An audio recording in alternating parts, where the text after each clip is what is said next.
The sun was sinking low, painting the African sky in shades of orange and gold.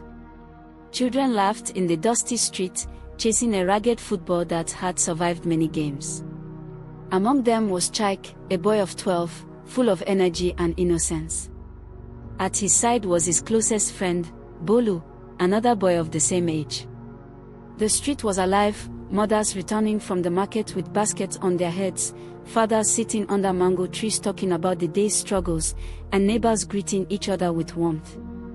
It was the kind of evening that made the whole neighborhood feel like one big family. But in one corner of the street, a shadow was approaching. It was Pastor Adewale, Chike's father. He walked home from church, his Bible still tucked under his arm. His steps were slow, thoughtful, as if carrying the weight of heaven's message with him. The villagers often said, "Adewale is a man of God, chosen to guide us."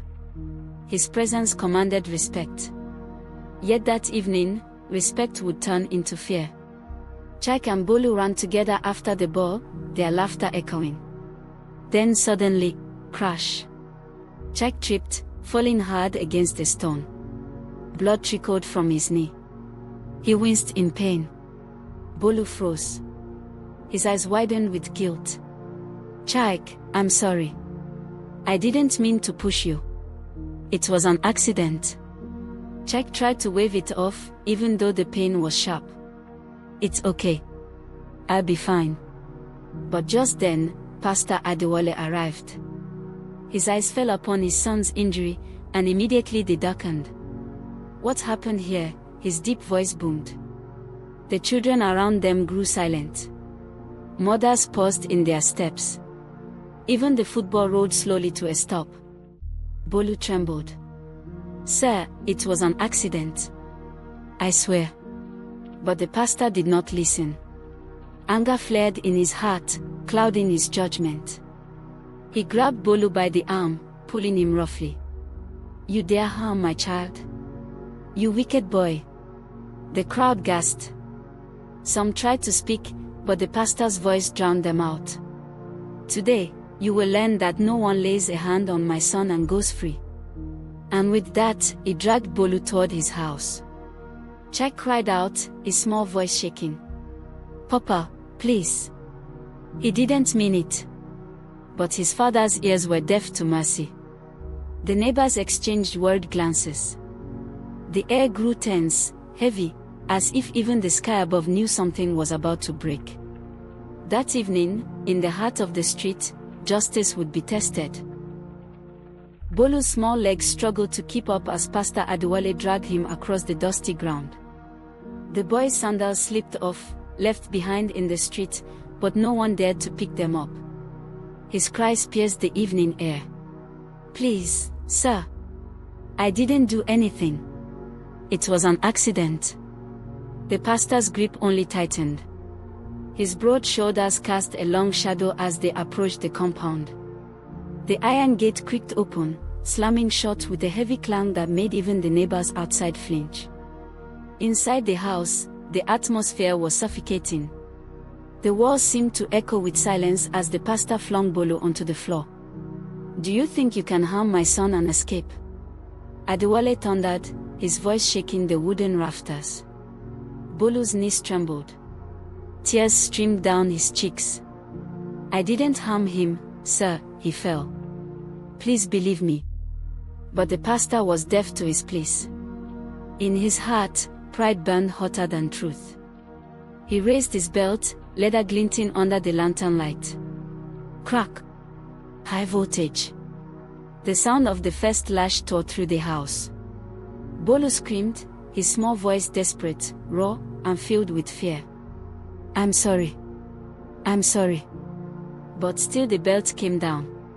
Again. And again. Outside, whispers spread quickly through the neighborhood.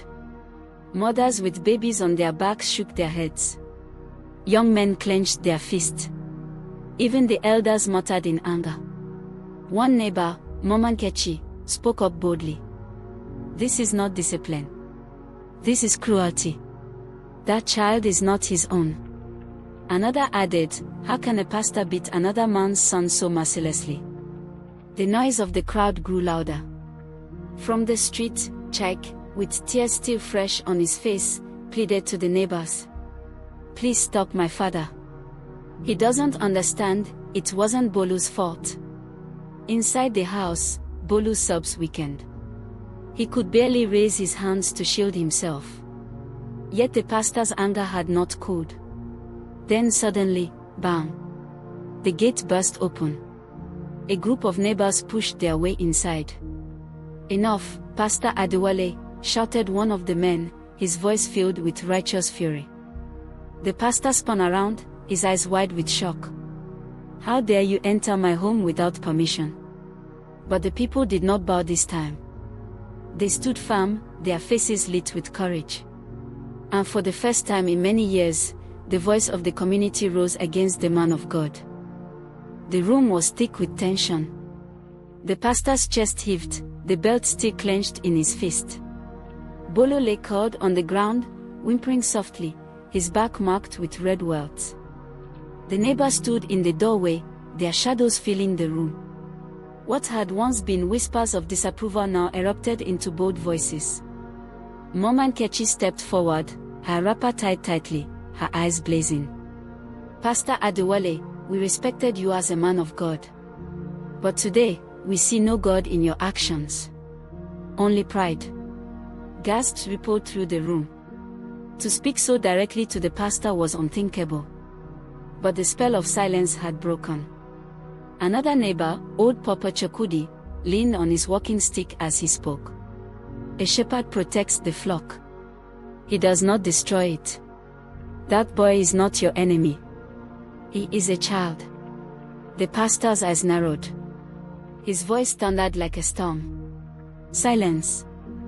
Do you dare challenge the servant of the Lord? Do you not know that I carry his authority?" But the people did not shrink back. Their voices rose, one after another, weaving into a chorus of truth. "Authority is nothing without justice.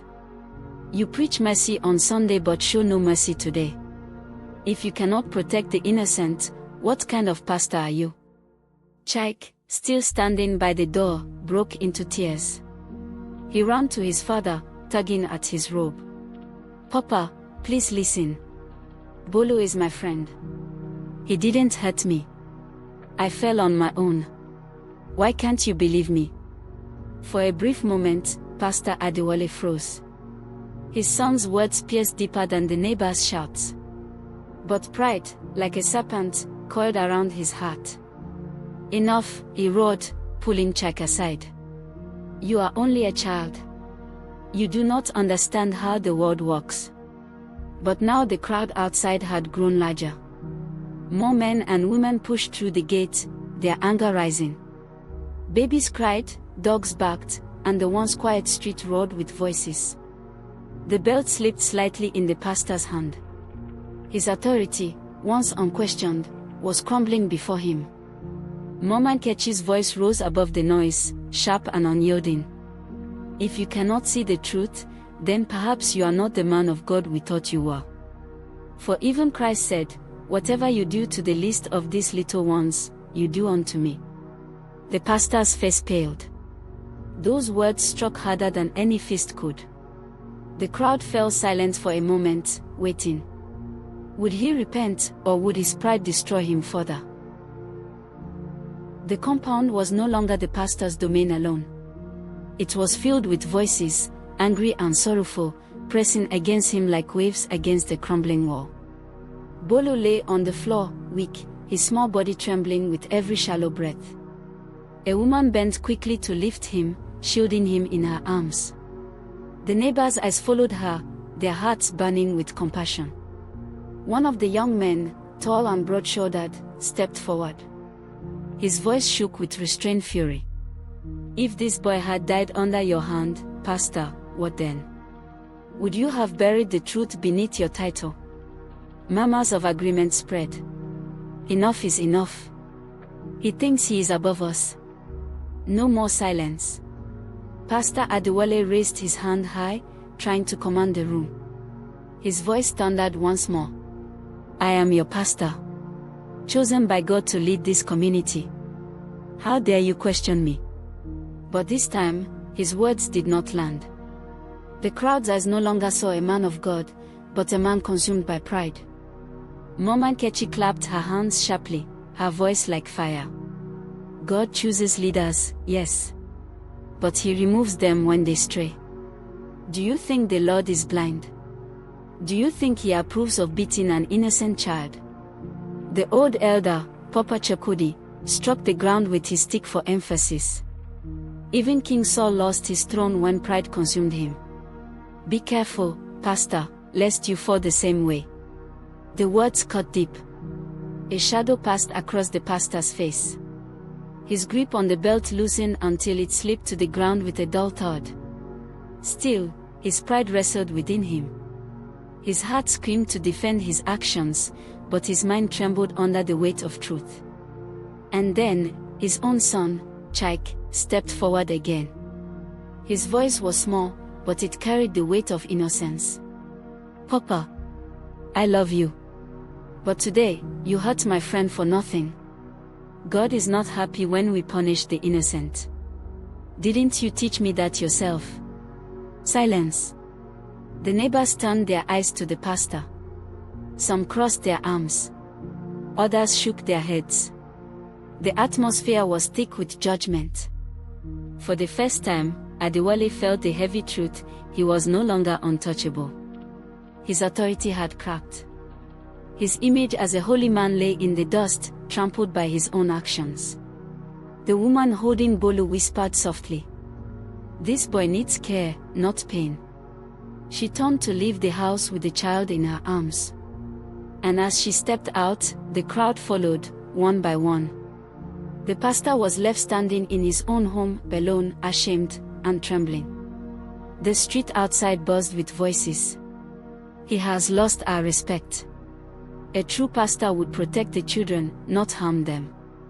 For the first time in many years, Pastor Adewale realized that power built on fear would never stand against truth spoken in unity.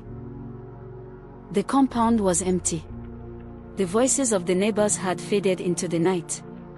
Only the chirping of crickets and the rustle of the evening breeze remained. Pastor Adewale stood in the middle of his living room, his chest still rising and falling with heavy breaths. The belt lay on the floor like a serpent that had betrayed him. His hands trembled as he picked it up, then dropped it again. For the first time in many years, his heart was not filled with confidence or power, but with shame. He sank into his wooden chair, burying his face in his hands. The image of Bolu's frightened eyes burned in his mind. The boy's cries echoed in his ears, refusing to fade. And then came the memory of his son's words. "Papa, you hurt my friend for nothing. God is not happy when we punish the innocent." Those words struck like a spear through his soul. He whispered into the silence, "Lord, is it true? Have I strayed from your path?" But the silence was heavy, pressing against him like a weight.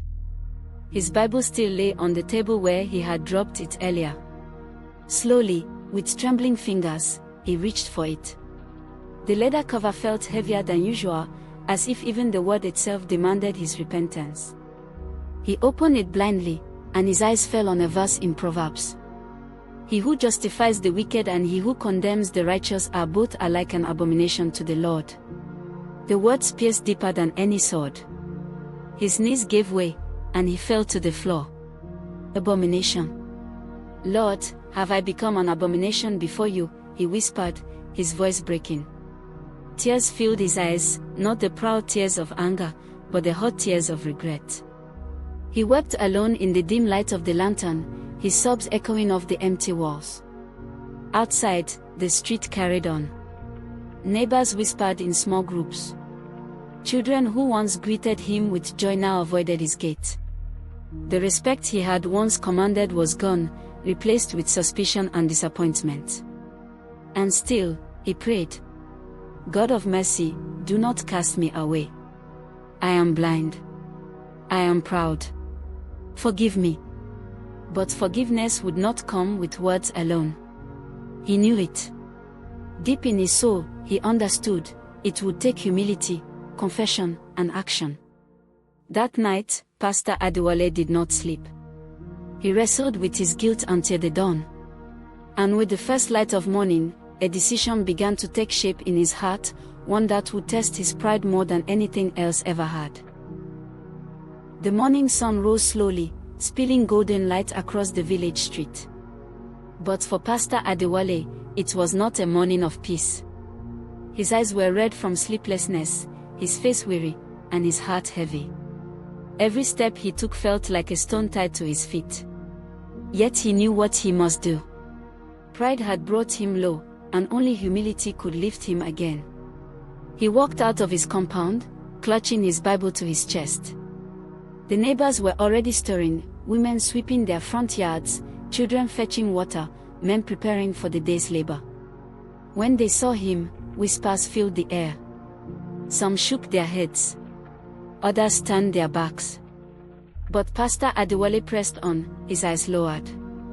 He walked past them until he reached a small mud house at the far end of the street. It was Bolu's home. The door creaked open before he could knock. Bolu's mother, a tired woman with eyes that spoke of years of hardship, stood in the doorway. Her face hardened when she saw him. "What do you want, Pastor?" she asked coldly. His voice trembled. "I have come to ask for forgiveness." Behind her, Bolu's father appeared, tall and stern. His arms were crossed, his jaw tight. "You beat my son as if he were an enemy. What forgiveness do you expect?" The pastor's hands shook. He placed his Bible on the ground and sank to his knees in the dust. Gasps echoed from the neighbors who had gathered to watch. "I was blinded by pride," Adewale confessed, his voice cracking. "I failed as a father, as a pastor, and as a man of God. I caused your son pain when he was innocent. I shamed this community. I shamed my calling. Please, forgive me."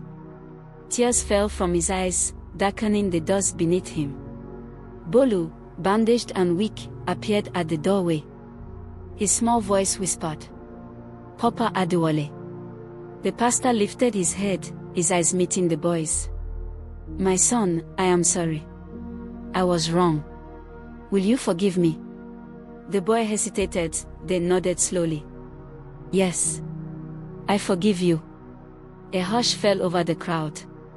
The boy's innocence had spoken more loudly than any sermon. Bolu's father stared long at the kneeling pastor. His expression softened, though the pain in his eyes remained. "We will forgive," he said at last, "but forgiveness does not erase the wound.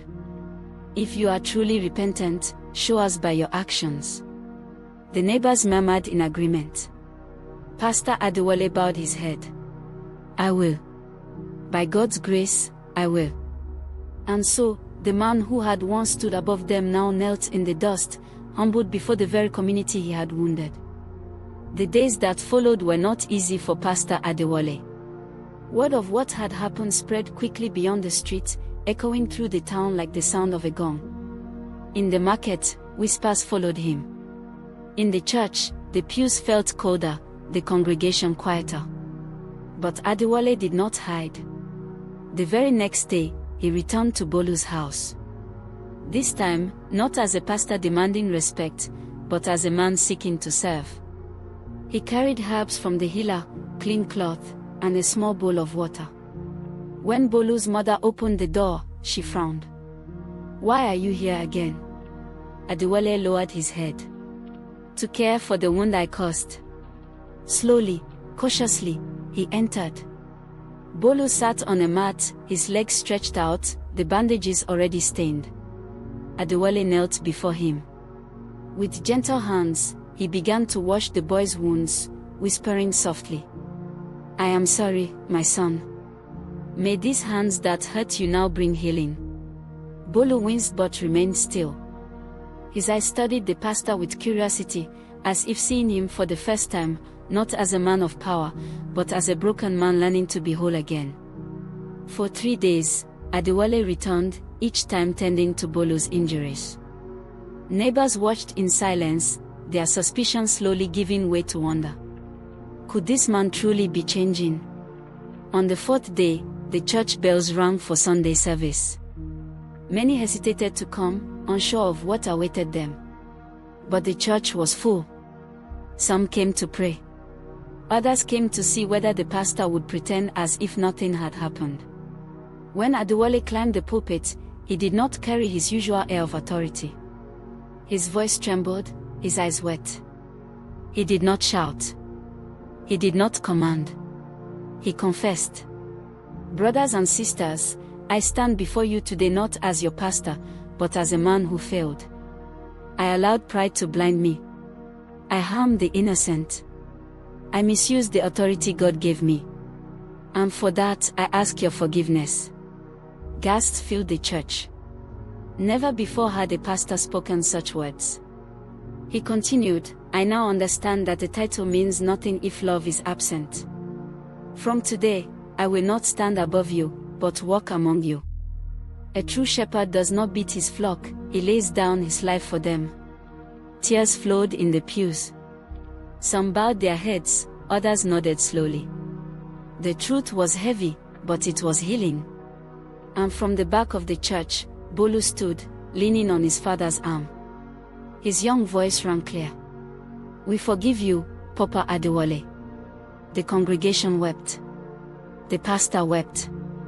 For in that moment, the church was not a building of walls, but a home of grace. The days after Pastor Adewale's confession were unlike anything the street had ever seen.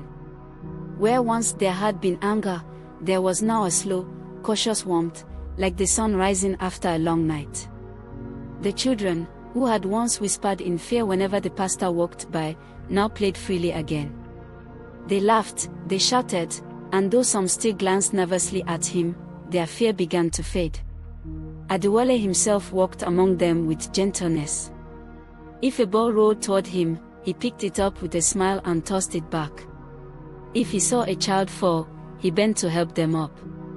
No longer did he carry himself with the stiffness of a man above others, he moved like a father among family. One evening, he found his son, Daniel, sitting quietly under the old mango tree. The boy's face was troubled.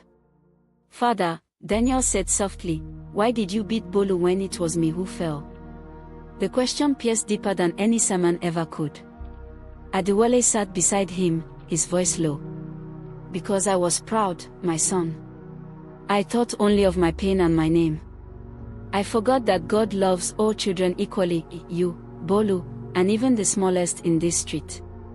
I sinned not just against Bolu, but against you too. Daniel's young eyes brimmed with tears. It hurt me too, Father. Bolu is my friend. Adewale embraced him. And from now on, I will honor your friendship. Forgive me, my son. That embrace was more powerful than any sermon he had ever preached. For in that moment, father and son were both healed. The transformation did not stop there. Neighbors began to gather in the evenings, not to gossip, but to talk about forgiveness, about justice, about how they could raise their children in love instead of anger. Women who had quarreled for years over market disputes shook hands. Men who had avoided one another sat together to share stories. And at the center of it all was Pastor Adewale, not standing high, but sitting among them, listening, learning, and sometimes simply weeping with those who wept. Even Bolu, with his leg healed, began to visit the pastor's home again.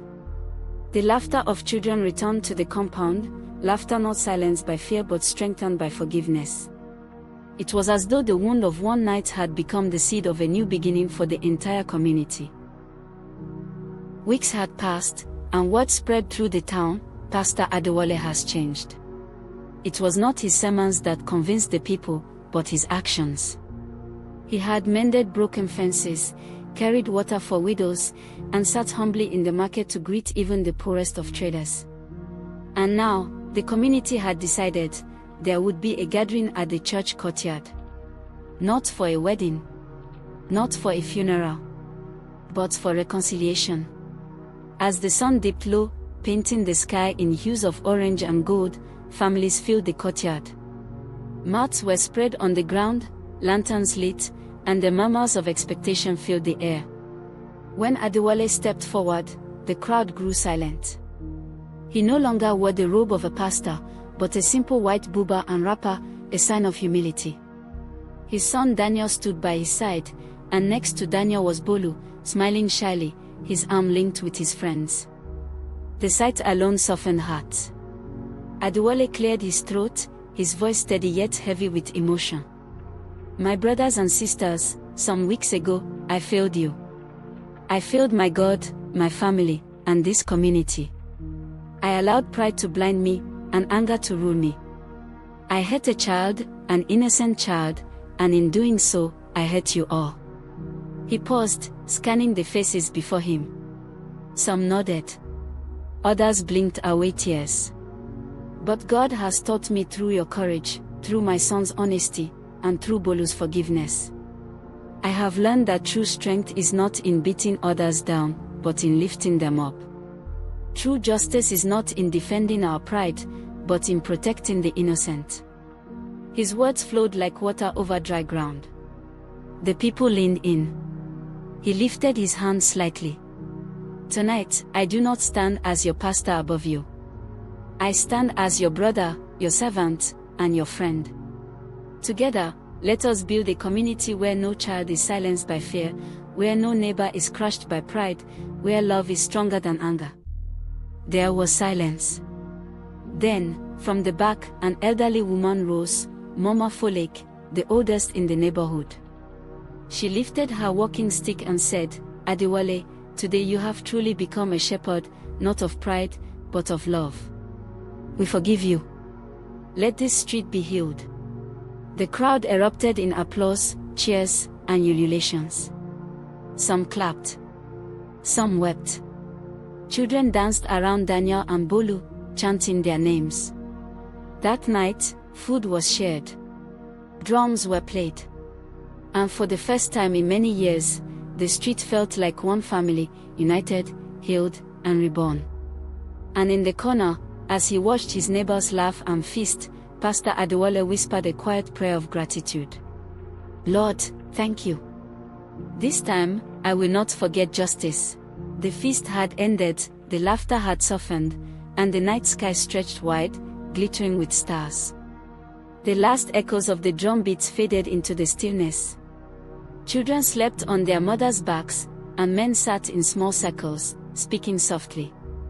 But in the heart of the courtyard, Daniel and Bolu sat together, sharing roasted corn, as if nothing had ever come between them. Adewale watched them and felt something stir deep within him. He turned to the gathered neighbors one last time. In our land, he said, his voice calm but full of weight, there is a saying, the drum that is beaten too hard will break, but the drum beaten with wisdom will sing forever. He let the word settle. The people nodded slowly. When I raised my hand in anger, I was beating the drum too hard. I thought I was protecting my son, but I was breaking the music of our street. Only when I learned humility did the song of our community return. The old men murmured, Utonayan, it is true. The women sighed in agreement, their hearts lighter than they had been in weeks. And so it was remembered, that night, in a small African street, justice was not written in books or courts, but in the hearts of the people. A pastor had stumbled, but he rose again, not by power, not by pride, but by love. Years later, whenever children played in that same street and quarreled, the elders would smile and say, do not forget the lesson of the pastor who forgot justice, for the drum of anger may break, but the drum of love will always sing. And the children would laugh, beat their tiny drums, and sing into the night.